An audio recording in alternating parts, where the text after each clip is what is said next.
Welcome to Super Movie Brothers. Let's start the show. This is a podcast on the Podfix Network. You can check out more shows like it at podfixnetwork.com.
Welcome to Super Movie Brothers premium review for Star Wars The Last Jedi. So this is obviously a film that I've been waiting for a long time, 2 years, and it is definitely my most anticipated film for 2017. It's finally fucking here, and I can't be more excited to be talking about it because we saw it together on opening night.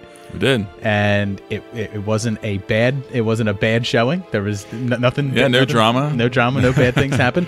One of the things that we were thrown for a loop for is when we walked in the theater, they warned us that there was going to be a moment of silence at the 1 hour 52-minute mark. Right. That was meant to honor Carrie Fisher, which I thought was something that like Rian Johnson added in or that someone else added in, and that. Well, we both thought that confirmed that. Yeah, that Leia was dead. And I was like, dead. wow, that's kind of a spoiler. Fuck you.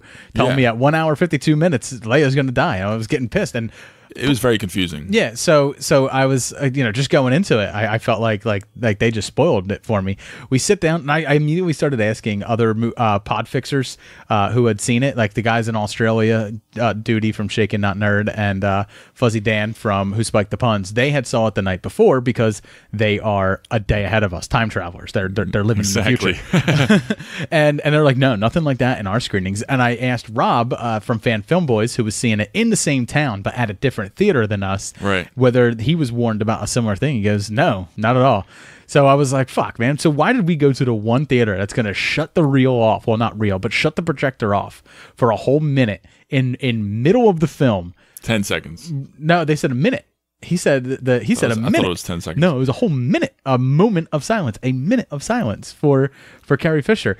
Anyway, it turned out to be a moot point because that didn't happen. No. They didn't do it. I was anticipating it. I was really happy that they didn't do it. And could you try and figure out when that point of the movie was, as far as the hour and 52 mark? Yeah, I didn't have my phone out or anything. I had my phone on airplane mode. It was in my pocket. But I was gauging all right, we got to be coming close to the 1 hour 52-minute mark because we're reaching the the tail end of the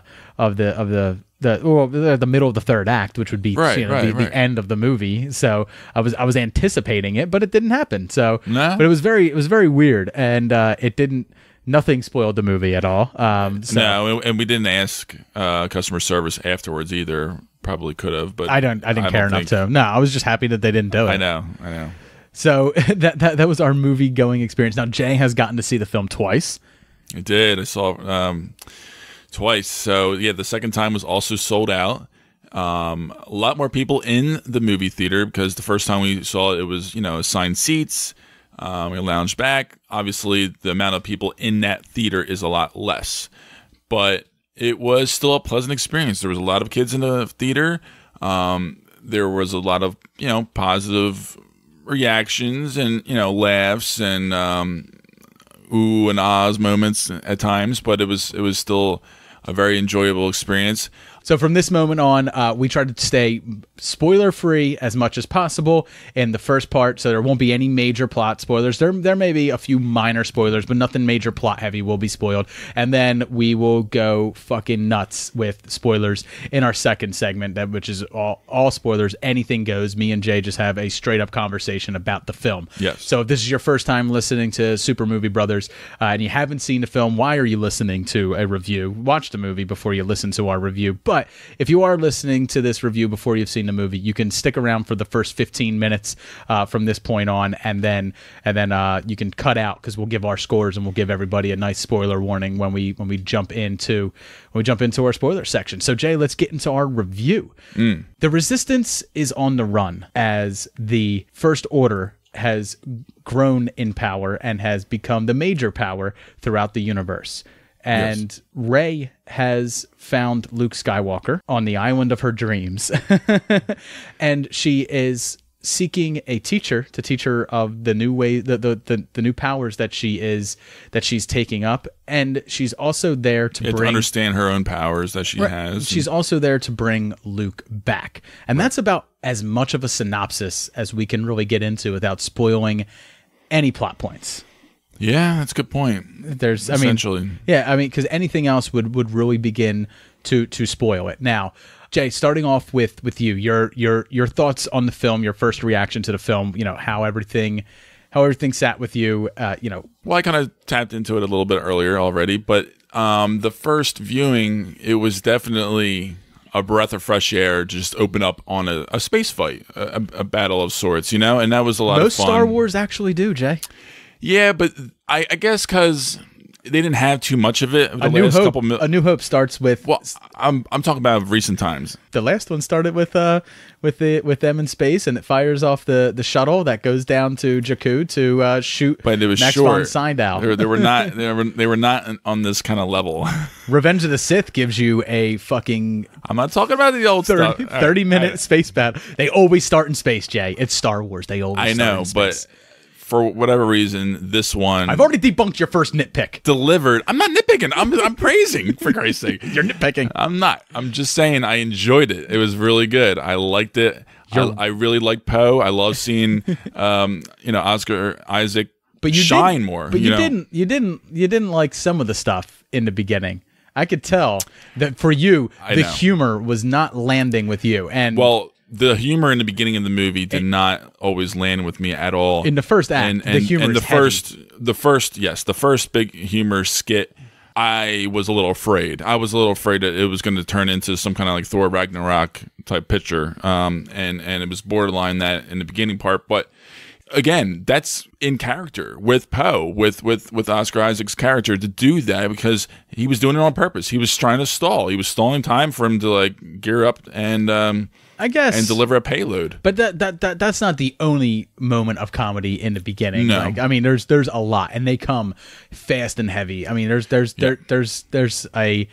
There's a joke or a funny thing going on the screen to cartoonic effect in the first 15-20 minutes of the movie. There's a lot that happens that's meant to be funny, and I was thinking that's not so much a fault on Star Wars. Star Wars always had humor in it. There's always humor throughout Star Wars. It's usually peppered throughout, and it's nice when you get it, but it's not always ever present.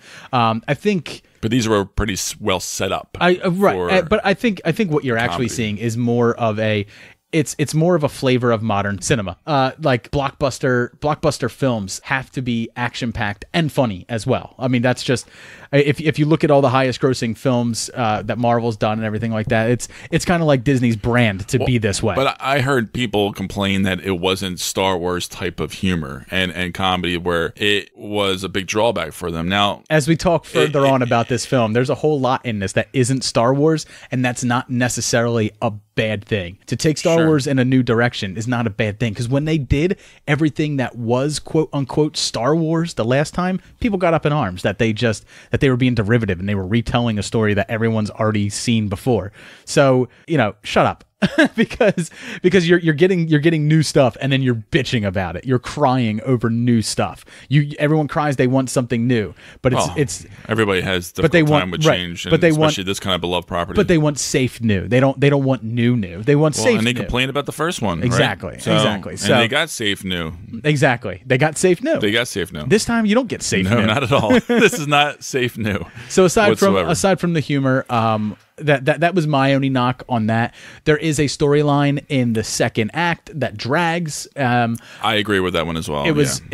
By the third act, that storyline gets to a point where I'm interested in it again. But getting us there took it took a little while, and it involves a major character who I loved in the first film, and I wanted to see good things for them in this film, and you do by the end. You do. However, I feel like that he wasn't well written. Right. Put it that way. I feel like that character. I guess I could say it. It's Finn. Finn. I feel like towards the end of the film, he's the one that's left hanging the most. I feel like he's the one that didn't go through any great transformation. I think he had a transformative moment, but we don't really get to explore it with him in the same way we get to explore transformative moments with Rey and right. with Poe and even with Kylo. But it's a minor one later on in the third act, but it's not. He doesn't have that kind of character though, to have that kind of arc like Rey or like Kylo or somebody like that. But it's a little disappointing. I thought they could have done a little bit more with them, and they introduced a new character called Rose. That was kind of his sidekick throughout a good chunk of the movie. That I didn't care for her. Didn't care for her either, really. And she really bothered me towards the end of the film when we get into spoilers. I'll talk about that little bit later on. And there was overall a really good, action sequence in every part of the film. Yeah. I mean, honestly, it was sprinkled throughout the whole film. It was a lot of fun. I thought that was all very well handled. I was a little upset that there was, I don't think it's too much of a spoiler, but there was no real direct lightsaber duel. Fuck yeah, there was. What movie were you watching? There was one of the most badass lightsaber fights that has ever happened. Lightsaber on lightsaber. And who cares? You still saw people using lightsabers. I know. No, I know that, but I'm just saying it's still cool. You get two of them. You get two of them in this film. And but none of them touch each other. And they're both equally badass. They don't touch. Who cares? I'm just saying. Who cares? Just saying. Yeah, that's not a knock at all. We don't need lightsabers to touch because they explore so much of the Force in this, so much more than any other film ever done before, that it doesn't matter that there wasn't a traditional lightsaber fight that went on in this. It doesn't matter at all. That doesn't happen. You still get to see cool Force powers. You still get to see two awesome fight scenes, and they both end in surprising and fun and interesting ways that carry the story further. And that's very true. The whole point of I think the whole crux of this film is really it moves at a quick pace. You do feel its length a little bit, and you do. But as far as all the acting goes, as far as all the special effects, the score, I mean everything comes together, and it is a beautiful Star Wars film in the end. Yes, and I completely agree. I don't think that there's a lot of backlash. It's interesting that this has such a high fresh score on Rotten Tomatoes, but the fan score on there is somewhere in the 50s. Yes, which is cinema score is an A. Yeah. But the users on Rotten Tomatoes are pretty low. And, I keep hearing about people not liking it, but I haven't seen anything about on the net yet of anybody really hating it. I'm sure you might have, but I have not. I've seen it, but no one I know. Like no one I talk to. I mean, I have a few friends that are so on it, and I won't say who those friends are because they'll probably have their own review podcasts of it. So I've had a few friends that are so on it, but no one who's outright hated it. I mean, they have some groan moments that really drag the film down for them. And other than that, I haven't really talked to anybody who had a major dislike of it. However, it's crazy that like I'm seeing people are like, this is worse than the prequels, and it's like, whoa, calm down there, angry fucking internet troll nerd. Like you're saying it's worse than the prequels, and it's not. It doesn't have the same pitfalls that all of that does. What I think a lot of that is it's a vocal minority. that is writing those scores on there, and the majority of that vocal minority are those type of people that were on YouTube making videos about who Snoke was, about who's Rey's lineage and stuff like that, and all this stuff that was going on. And what wound up happening was they may not have gotten what they wanted out of this, and that kind of upset them because they've invested a lot in it, a lot of their time either watching those videos or making those videos or being, or and well, a lot of things coming from The Force Awakens didn't exactly, but pan out the way they thought. This is one of those things where it's like, this is what Star Wars does to people. People get vested in it. It's okay to be a fan of something, and it's okay to get personally invested in it and to feel strongly about it and to take a bit of ownership over it as well. That is all okay.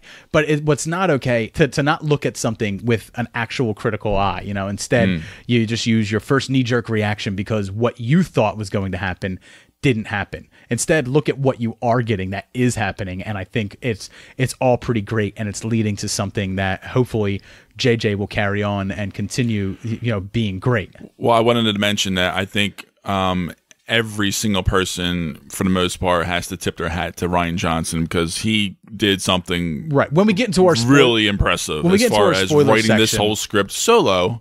Yeah, obviously having some input by, for example, Carrie Fisher, who did a lot of, script notes and maybe little tweaks here and there throughout. And he definitely went to her for some advice from, different scenes in the script and things like that. And, as far as the production value and the music being great again, and just hearing John Williams' score, I thought was pretty spot on for the most part at every single point in the movie. Rian Johnson had a tough job. He had to... Very tough. He had to carry what came before it, pay homage to it, pay reverence to it, and make the older fanboys happy. He also had to put things in there that were hooks and tags and things that would grab that younger audience and create a whole new... and this is for any director coming to Star Wars right now, and grab a whole new younger generation and stay within continuity of what they want as well. Right. Then he also, he's just balancing so many plates, just so much at one time. But we know his filmography, and he has that ability. He can go deep and he can juggle a lot of different kind of layers, I think, and he has done that on. Well, for the most part, I like to think of like Brick, for example, the way he writes Brick, the dialogue and how it's all mashed together with all the different characters. And he has a style, and it's very impressive. He built something here that it's almost like it's built on the ashes of what came before. Like, what's there. And by the end of the movie, while paying reverence and homage to it, he completely tore apart what came before, built new ground to stand on, still paid respect and homage to everything before him. And in the end, I think he puts Star Wars in the most interesting place it's been in since before the prequels came out. Yeah, I would say that. And then it's a big question mark and exciting future for Episode 9 and on. And an awesome. We didn't really touch on special effects, but it's safe to say that if it's Star Wars, special effects are pretty top notch. There's only a few scenes where I could really point out and go, God, that was CGI, and it's in the second act, and it's the most prequel. It's the most prequel heavy sequence, I would say. The most prequel reminiscent sequence. Snoke? No. Okay.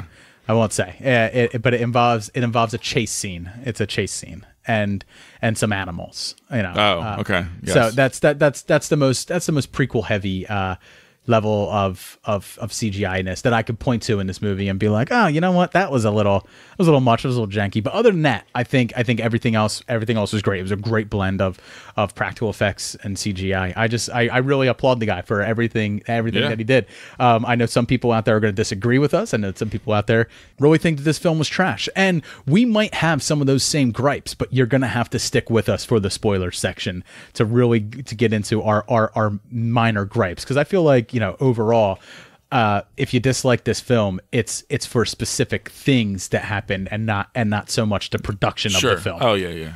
So Jay, what's your score? It took me a little while to come with this grade, to be honest, and I had it down even before second viewing, having it marinated with me and really just digest the things that I disliked with it, and then just kind of overall think about how from start to finish, and from what Ryan did, and then also going forward. So overall, this is an A- film for me. There was I couldn't let go of this a big act of that I just really did not like, and like I said before, some flow of the movie bothered me at times, occasionally, that a little bit of dragging, and then the fact that it didn't quite wow me as much as previous movies have before, kind of left me a little slightly disappointed. Even though I was thoroughly impressed with the film and excited, it just didn't have that quite that. The more I sit in this film, the more I talk about it with other Star Wars fans and stuff like that, the more it really does wow me. But for what we do on the show, we review films. It's once a year I get to review a Star Wars film. Yeah. So I have to step outside myself for a moment, and I have to score this film as someone who watches film and scores films. I'm not going to say professionally, but who does this, for fun and stuff like that. So it sounds weird, but there's a certain duty to uphold where, like, I can't just go give this a huge score because I loved it because I'm a Star Wars fan.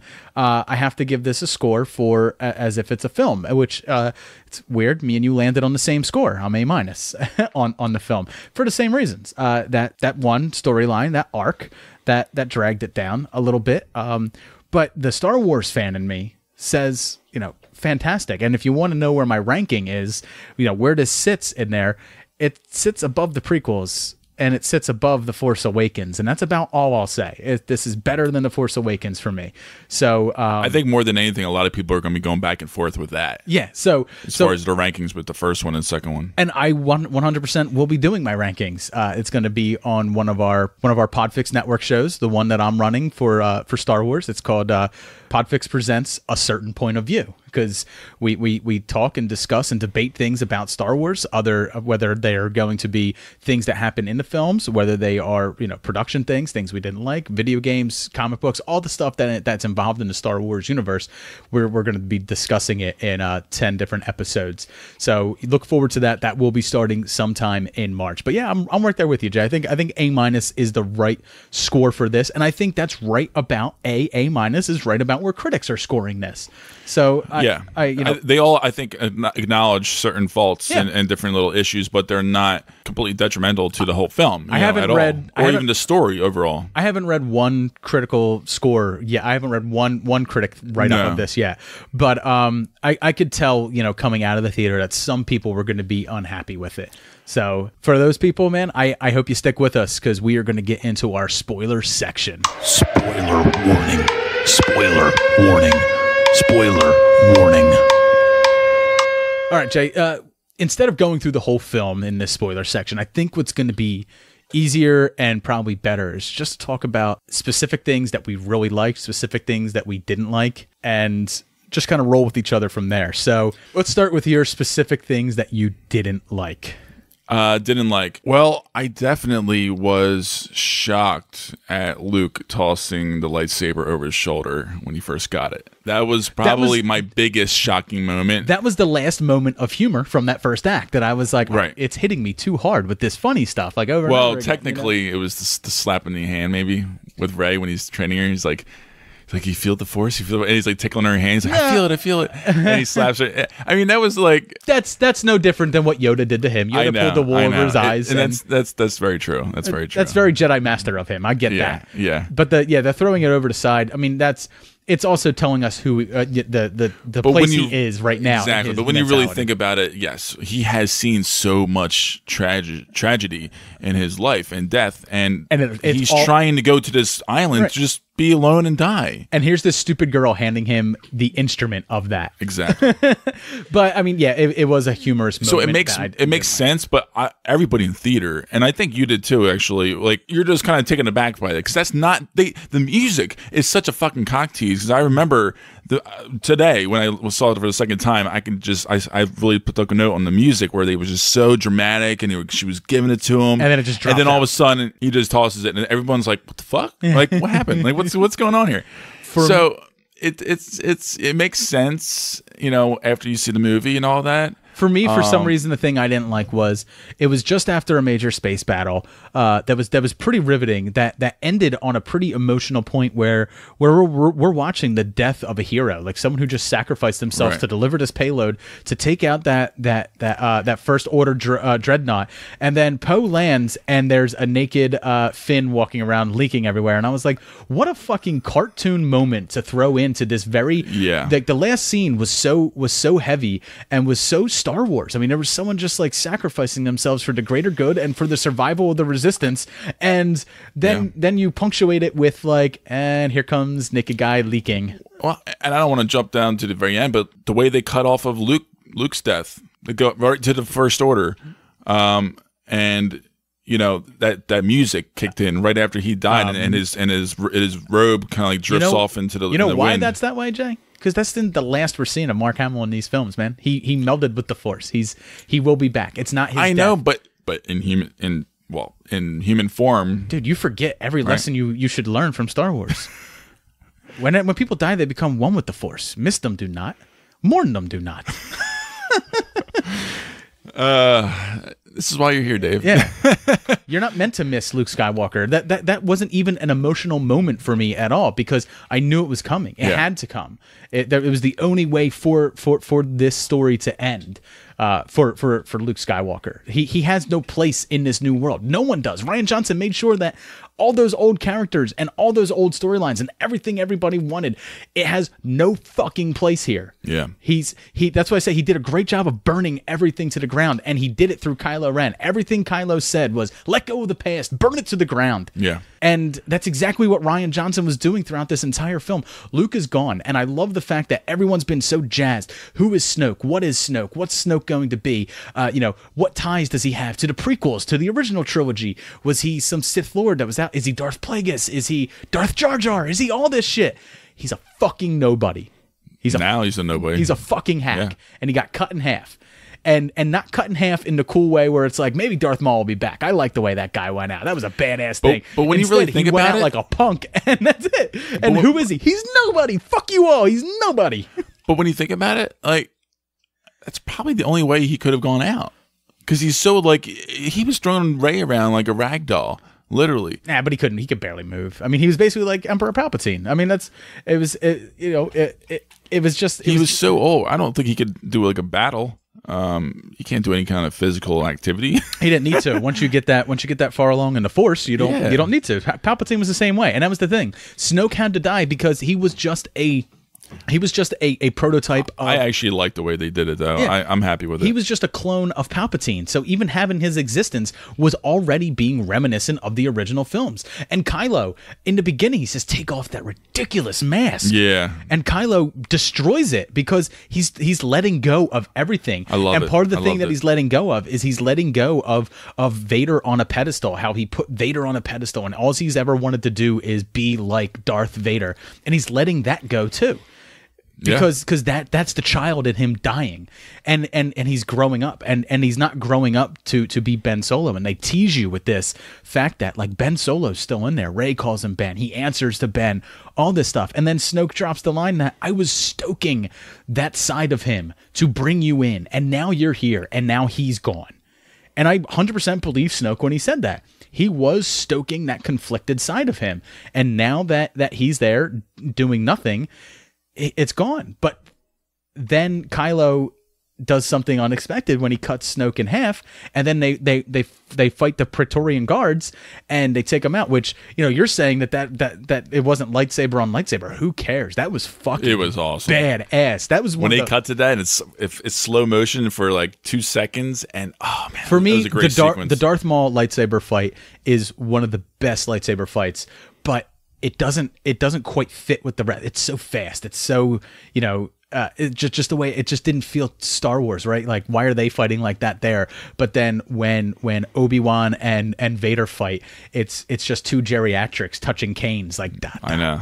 Yeah, it's very awkward. Right. So it doesn't match up, but this matched, and It was realistic. It seemed real. Yeah. for me, there's really only two lightsaber battles that really beat this one, and it's Luke's against Vader in Empire, which is awesome, but there's not a whole lot of lightsaber battle going on. It's more of like a battle of wits and stuff like Right. that. And the final battle in Return of the Jedi in the throne room, it was a lot like that. And I love the way they were working together, and I love the turn at the end when she's like, "Come on, don't do this," and he's just like, "Rule at my side, be with me," Which makes complete sense with his character, and Because- even for her, and I get where he's coming from. For her to do that as well, I could see, and I think that's what was so great about that how well written that was. You could see Rey possibly going with that for a split second because she has nobody, you know, Right. like why not? Like, And that's- she has no more bond with anybody except probably Kylo, I think, in a lot of ways. I mean, they have this conflicted nature to them in the beginning, but they are bonded in so many different kind of ways that I think they're going to explore with even more so in episode 9. Right. In interesting ways. So Here's hoping. I really enjoyed a lot of that interaction sprinkled throughout the whole We also film. got new force powers with that, where the fact Yeah, that, a lot that of you stuff. you can force kind of like project yourself, but you can also have physical touch, like a very Doctor Strange type like force projection of yourself. and then but also they had- were able to touch, like they could touch each other. but also be like wet from like Yeah. the water from the ocean when she was in the cliffs. But she really didn't go down in there. But she did. But she didn't. She It's did. very bizarre. She didn't. Well, I mean, I don't know. I don't know. I kept getting flashbacks of Yoda, like, your weapons, you won't need them. But she didn't. Did she bring a weapon? I don't think so. I think she went in there just to find out what was in there. She did what Luke didn't. And going back But to after that scene- interaction, he was wet. right. But I don't know. It was kind of weird. But But going back to that throne room scene when he turns to her and says, like, you know, I know who your parents are. Like that's his hook, right? He's got the hook in her. And then it's still up in the air whether what he said is true or not, because you know you can't trust a Sith. But you know he says like your parents were nobody. They sold you to a junkyard for drinking money, right? And I hope that that's the truth. I hope that Rey is fucking nobody. Because it makes sense. It makes sense because It does.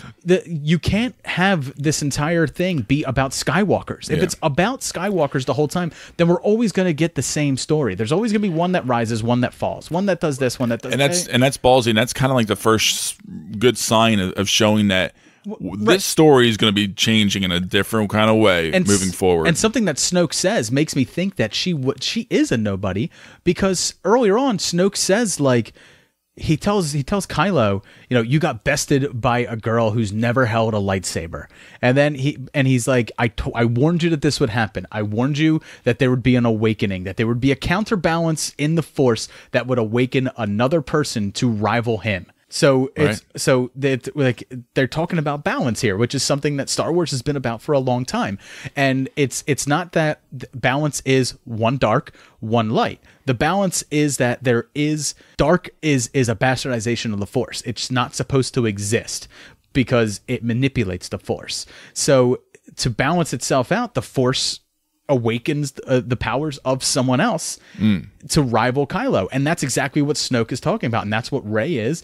And that's what Kylo is. But you see the conflict in Kylo, and you see the closeness to the dark in Rey. And that's the little dot of white in Kylo and the little dot of black in the yin and the yang of these two. So they're really selling this whole balance thing. And I'm sorry, Fuzzy, if you're listening to this from Who Spiked the Puns, because when me and him were talking in chat, he's like, if I have to hear the word fucking balance in this film one more time, I was about to fucking kill somebody. And I just said balance 6 times in 2 sentences. So But it's true. But I mean, true. it is what it is. I mean, that's what it is, and that's how they set it up. But I love that. But also, it kind of feels like there was moments in this, and I know you disagree with me a little bit, where Rian Johnson and Kathleen Kennedy are also kind of taking away things that J.J. Abrams did. Because J.J. Abrams kind of put forth the mystery of Snoke, kind of put forth the mystery of Rey, with a big help from fanboys, you know, that are out there saying like, oh my God, who are these people? Like, it's not like he posed that question. I mean, he kind of stoked it a little bit when, you know, when Kylo's going around, who's the girl? What's the girl? The girl. And it's like, what girl? Like he knows he knows who she is. Like someone knows who she is. And it turns out she's nobody. But that's Ryan Johnson saying she's nobody.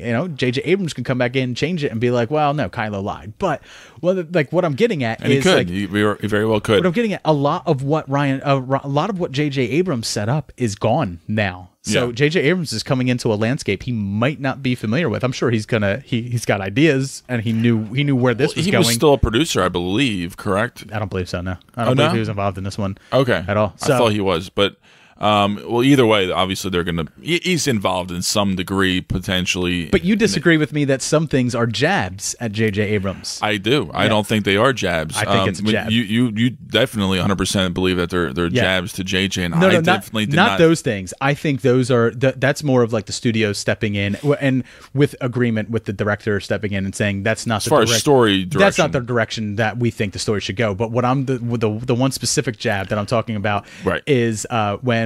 And I think it's coincidental. I don't think it's when Luke sneaks on to the Millennium Falcon and he sees R2. Yeah. And he's like, R2, what are you doing here? And he's like, watch your language, because R2 starts yelling at him, starts cursing at him for being a pussy. and he's just like, what do you want me to do? And then R2 plays, help me, Obi-Wan Kenobi. You're my only hope. And he's like, that was cheap. And I was like, yeah, playing on people's nostalgia is kind of cheap, which is exactly what The Force Awakens did. It played on your nostalgia. So it's a nice coincidence, but if it is a jab, it's a brilliant little one. If it is brilliant. Yeah. But I don't think it is. I think it might be.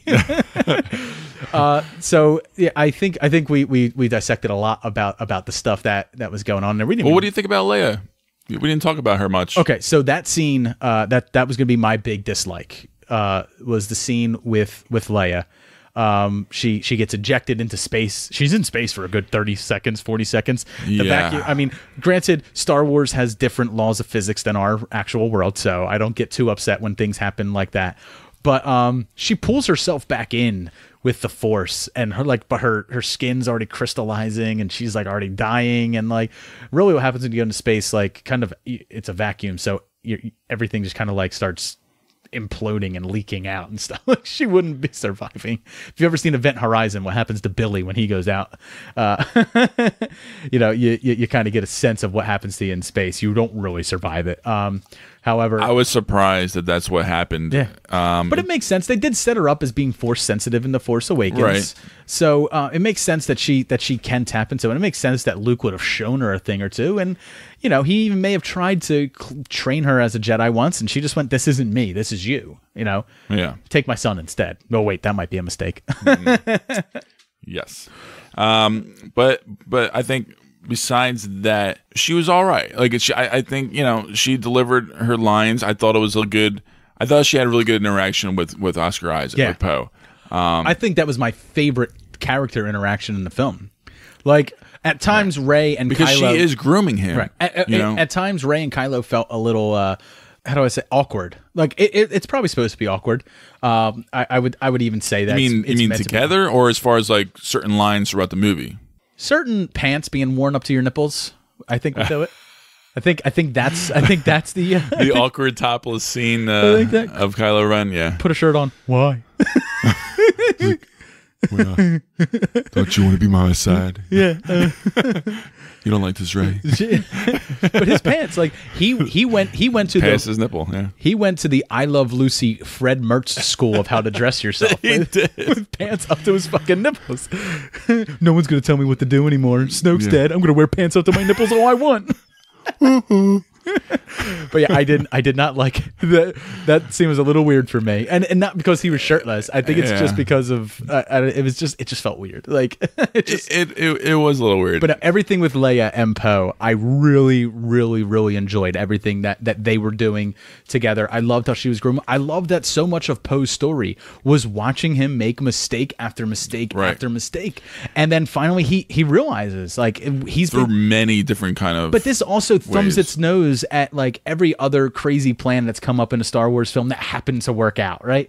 Yeah. Like it's crazy that like you would that you go on this suicide mission to Endor and stuff like that and it works out. But carpet pulled out from under them. The Emperor expected that and let them through. They escaped the Death Star. Thousands of stormtroopers, and these 4 people escaped the Death Star. And then Leia says, like, oh, they must have let us escape. Poe is the Han Solo. He doesn't he thinks he has a great plan, and then he acts on that great plan, and then that great plan happens to work out miraculously, and that's not how life works. Towards the end, he starts to settle down a little bit when Laura Dern had a selfless decision to exactly, but he had to make mistakes to do that. Like Leia told him, like he's like, look, we just took down a dreadnought, like that's crazy, and she goes, and we lost our entire bomber fleet, and we didn't just lose, we didn't lose pilots, we lost heroes, we lost people. They were people. You may have won, and you may feel good about that right now, but there's people who aren't coming back now because of a decision that you made. The big picture, yeah. Right. And as a leader, you have to be okay with making that decision to send people to their death, but you also have to make sure that you're being responsible about it. And Poe wasn't in any of his decisions. And follow commands. Even in Finn's role, like he sends Finn on a suicide mission. I know. And that's the reason I think Finn's story is so pointless until he meets up with Phasma, is because, he gets sent on a fool's errand pretty much on this crazy crackpot plan that Poe came up with that's not going to work. It's just not going to work. And in the end, it doesn't work. But that storyline, Finn's storyline, only was there to serve getting him on that ship and getting him his face-to-face with Phasma, which winds up ending up that fuck Phasma. She's not going to do anything cool. She's going to go out just like Boba Fett did. Falls into a pit. I hope she comes back. I don't somehow. think so, baby. I think that was such a disappointing fight. Dude, how do you think it was so cool looking too? Because they had it so beautifully set up in the background. It was shiny. It was fucking gorgeous. Dude, it was in the trailer. It's badass. She takes that baton, puts it behind her back. It was so gorgeous, and it was so short. I could not believe it. Jay, I loved it. I absolutely loved the way she went out, because that is so... Dude, imagine being 7 years old. Boba Fett's your favorite character, right? Because you've watched Empire so many times. He's such a badass looking guy. He stands next to Darth Vader just so fucking calm and cool and shit like that. Again, a great costume. Right. Yeah. And then he gets taken out by a blind, practically drunk Han Solo. Boba Fett, where? And there goes Boba Fett falling into the fucking Sarlacc pit. And then everyone ever since then go, yeah, but that's not the end of Boba Fett, right? Like, he was wearing a jetpack. He totally got out, right? And it's like, maybe. There's one line in a book where they say that Mandalorian armor was found out in the wastelands near where Jabba's palace was. So maybe that's Boba Fett's armor. Maybe Boba's out there somewhere. Maybe we'll get a solo film with him, possibly. But up until there's full confirmation, Boba Fett went out like a bitch falling into a Sarlacc pit. So as far as I'm concerned, as of right now, until Phasma it shows up in the next film, she went out like a bitch too. And I loved it. And I love the fact that she went out like that. I love the fact that it wasn't even really Finn who took him out. It would have been unbelievable. It wasn't. If a janitor took her out, right? Because he was a stormtrooper, but his on ship duty, his on ship duties were being a janitor. So it wouldn't make sense that he would take out the fucking basically the leader of the stormtroopers. They are the best fighter. Yeah, it wouldn't make sense. But I mean, instead she gets taken out by BB-8, which is awesome. It is kind of awesome. BB-8 actually had a lot to do, and he was phenomenal. He's actually one of the under the radar unsung heroes of this whole fucking film. Get back to Poe real quick. We'll wrap up our discussion on that. Towards the end, after everything has happened, and after the First Order is attacking that final rebel stronghold that they find, and they realize, they also make mention that they are no longer the Resistance. The First Order is the major power in the universe, and Kylo Ren is the supreme leader or emperor. The Galactic Empire has returned. Therefore, they are no longer a resistance. They're a rebellion. They are the rebels, and they refer to themselves as rebels from that point on. Yeah, and I think that was one of the moments that I really teared up. Was we are the spark that lights the fire that burns the First Order down. Like, every time he said that, and every time he was shouting orders and stuff like that, and people were following him, and he calls off the attack, right? Because the old Poe in the beginning of the film, 18 hours ago, Poe would have told Finn, yeah, buddy, go fly right down that fucking thing's throat, blow it the fuck up, let's get out of here, let's go home. And instead, he calls it off because it's a suicide mission that'll in the end win one battle but not win the war, and he calls it off. Yeah. He becomes a true leader at that point. And it was and Leia passes the torch to him. I mean, I don't know if she's relinquishing her command, but she's certainly Oh, I think so. I think she's done. I mean, obviously there's plenty of times that they could have killed Carrie Fisher in this. And she said that once. She said, "What are you looking at me for? Go follow him." Yeah. You know, like it's him. Yeah. I mean, he's our new Han. Like, I mean, he may be a reluctant general, he may be a reluctant leader, but he's going to get the job done. He's far more responsible now for it. Yes, and he learned a lot throughout this whole film. And let's so I guess really the only person left to talk about is Luke. Right. So Luke and Rey. So I mean, we talked about Rey a lot. Rey really was kind of here just to serve the ending of Luke's story. Now by the end, Rey's story is really beginning now, because Luke left all of those Jedi journals, which page turners they were not, on the Millennium Falcon for her. But, you know, she doesn't know they're there. But she can now train herself. She will be a Jedi, or at least a form of a Jedi. Mm-hmm. Luke really was the last Jedi. And Luke, you know, through all of his fighting and his you know, fighting himself and not wanting to go back, he closed himself off from the Force. He fears what Rey is. He knows what Kylo is and fears that as well.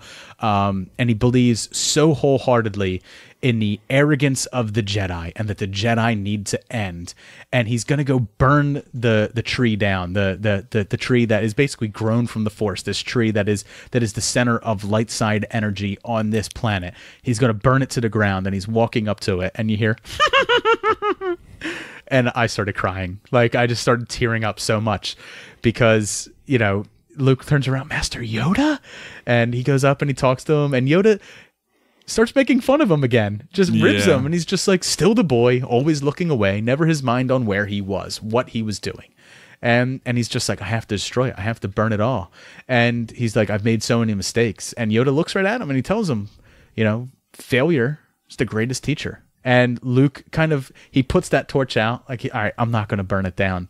And Yoda's like, what the fuck are you talking about? No, the Jedi are arrogant. Burn it the fuck down. Destroy the Jedi. And a lightning bolt from the Force just comes down and burns that fucking tree down. And Yoda laughs at him one more time and goes away.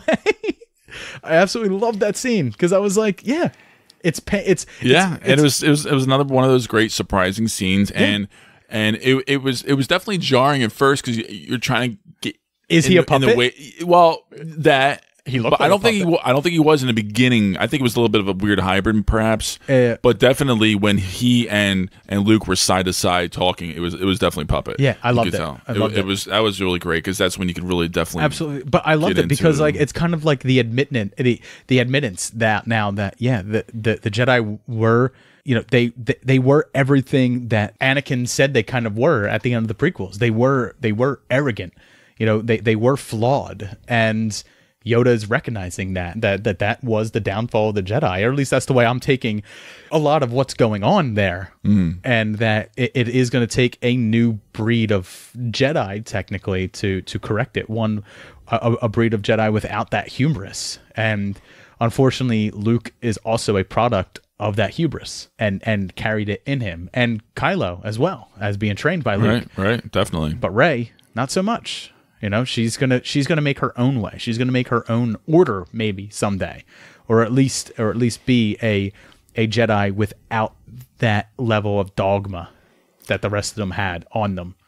Yeah, I think potentially maybe her and Poe might be an item. I'm not exactly sure where they're going with, because I can't understand why they throw in the whole Rose storyline. Oh, dude, I don't care about love stories in this at all. But that's what I don't like about it. They tried to, and I hated it. It didn't work for me. I don't think so. I think you're seeing a love story from one side. Rey does not love Finn. Finn loves Rey. Rose loves Finn. Finn conflicted at the end. That's all you're really seeing. I don't think there's really much there between Poe. I think Poe just says, you know, like, wow. Well, they just Poe's also never. Met. Poe's also technically young in this universe, so he's never seen a Jedi. The Jedi have been gone. He's never seen Force like this. The only last time he saw this, he was on the receiving end of it when Kylo froze his blaster bolt in midair and then used the Force to rip information out of his mind. So seeing someone lift an entire, collapsed cave in with their mind is kind of mind blowing, and then realizing that one's on your side, that's kind of cool. Yeah, so I think that's a good point. I think they're going to be two, but they're going to be the two leaders. I think so. That's why I think like there could be some kind of weird. I think you're seeing more of. I think you're seeing more of the Luke and Leia. I think you're seeing Poe. You think it's going to be more Luke and Leia? Yeah, okay. I think more like that. More like that relationship where. Maybe there's sexual tension. Maybe they're brother and sister. I was thinking maybe it's a little Leia, creepy. Han, but whatever. We'll see. I mean, we'll see. Yeah. So, the final shot of the film, I know we have to get into it because a lot of people are really conflicted with that. A lot of people love it or hate it. Don't like it at all. The whole point of this film, like I said, is especially from the rebellion side, the new rebellion side, is that they are trying to inspire hope throughout the galaxy. And it's that hope that will wind up destroying the First Order. And I think towards the end, Poe's realizing it's not going to be today. It's not going to be tomorrow. It's going to be some time before we develop enough hope. And, that's one of the things that made that whole casino, that second act at the casino where they escape on the hyena horses, kind of worth it. Because that little boy gets the ring from Rose. From Rose, yeah. And when you turn the little dial on it, it just looks like a normal ring. When you turn the dial, inside is the rebellion symbol. Yeah. Which is for a lot of people, the downtrodden especially, a symbol of hope.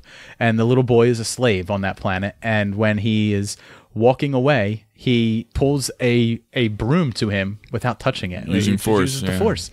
And he does it just so naturally, as if like he may not even know that he just did that. He himself may not even know how sensitive he is in the Force. And then he goes off and he stares at a spaceship flying away.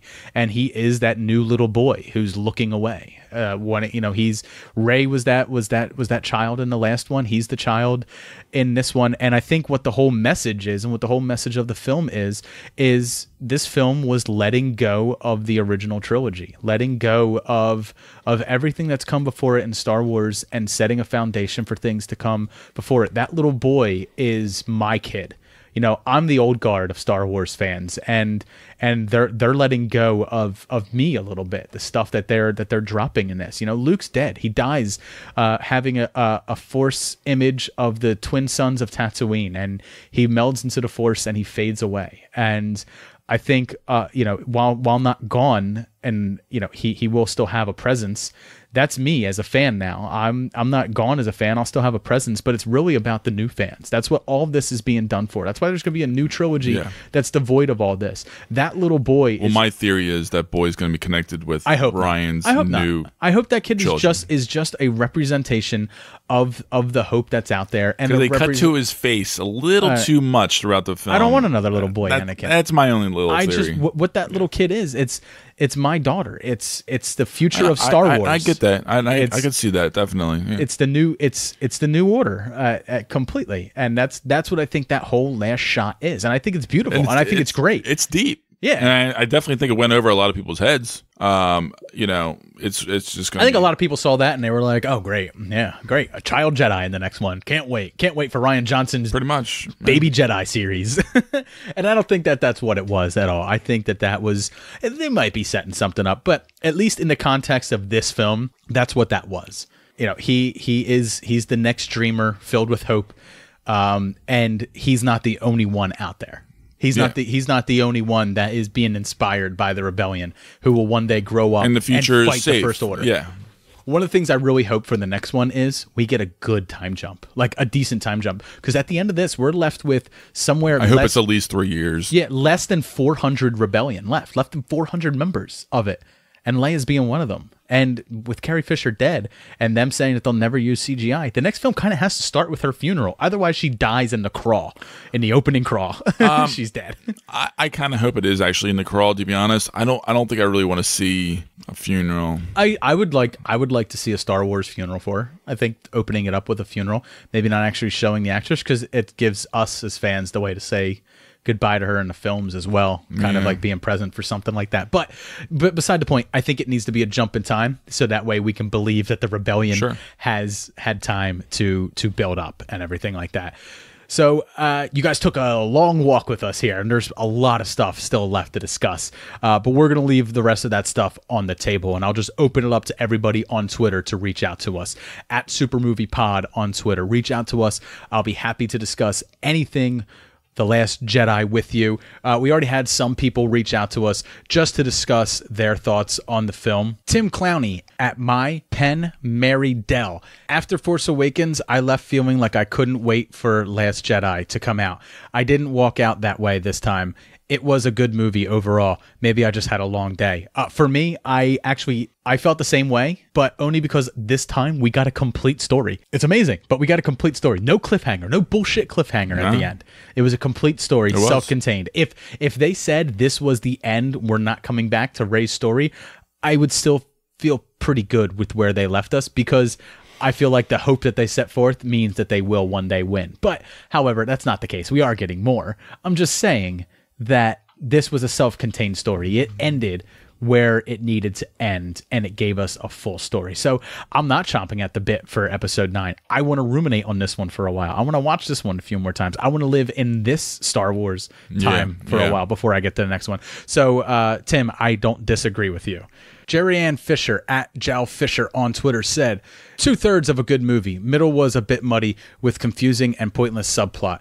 Hamill and Fisher showed why they are pros, and I think that's 100% true. Yeah. I think that all works. I think they both, as much as you shared with me that Mark Hamill was not happy with the direction they were taking Luke Skywalker in this. He thought it was a completely wrong direction. He voices concern and his opinions, and then he was like, "All right, I'm ready to work for you, Ryan." And he just did what he had to do. And he definitely delivered.